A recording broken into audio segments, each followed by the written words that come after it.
要健康嘅一個女人。好啦，我想分享有幾樣嘢。第一樣咧就係婦孺節。咁婦孺節咧係艾多美馬來西亞嘅國寶嚟嘅。點解我咁講咧？點解要分享呢樣嘢咧？因為早排我啱啱去完韓國一個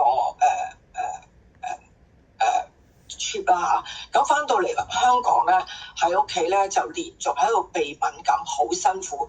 咁攤咗喺張床度係咁 relief 咧，咁突然間諗起唔係喎，好似有個艾多美嘅產品可以令到鼻敏感改善喎。咁突然間就叮醒我啦，咁即刻走去攞婦孺節，因為俾我食晒，所以我今日攞唔到上手俾大家睇啦。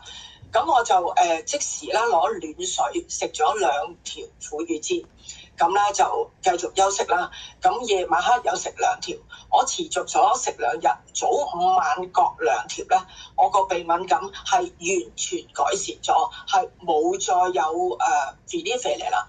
咁呢個係一個好開心啊！原來艾多美嘅產品咧係可以令到嗰個鼻敏感改善。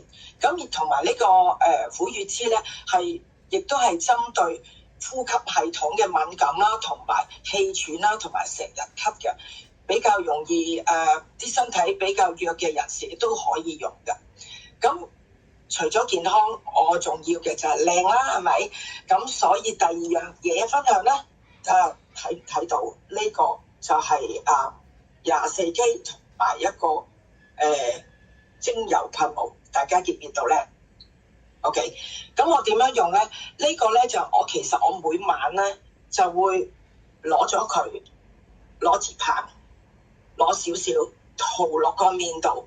OK， 塗完落個面度咧，咁跟住等一陣啦，我就會用呢個精油噴霧咧，個距離咧係2隻手咁上下啦。咁咧就去噴佢，等佢吸收咗，然後跟住就去瞓覺。佢有咩好咧？佢可以修護你個肌膚同埋緊緻啊！咁到第2日起身嗱，呢個係24K 嘅睡眠面膜。好多時咧好多人即係敷面膜咧，就敷完就隔10零分鐘就攞開啦。呢一個咧係瞓過夜嘅。咁我通常咧而家咁嘅天氣咧，我係每日都會做嘅。咁到第2朝早起身咧，個面咧真係 firm 好多好多。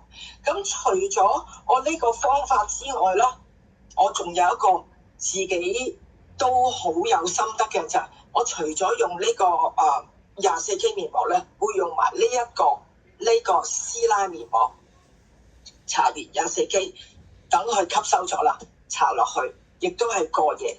第2朝早起身個面 bling bling 咁嘅，咁又緊緻又 bling bling，咁所以咪會出現咗一個我已經攞咗綠油卡，又唔係好似嘅 EN 出嚟啦。係啦，今晚我嘅分享到呢度啦，交翻俾主持人。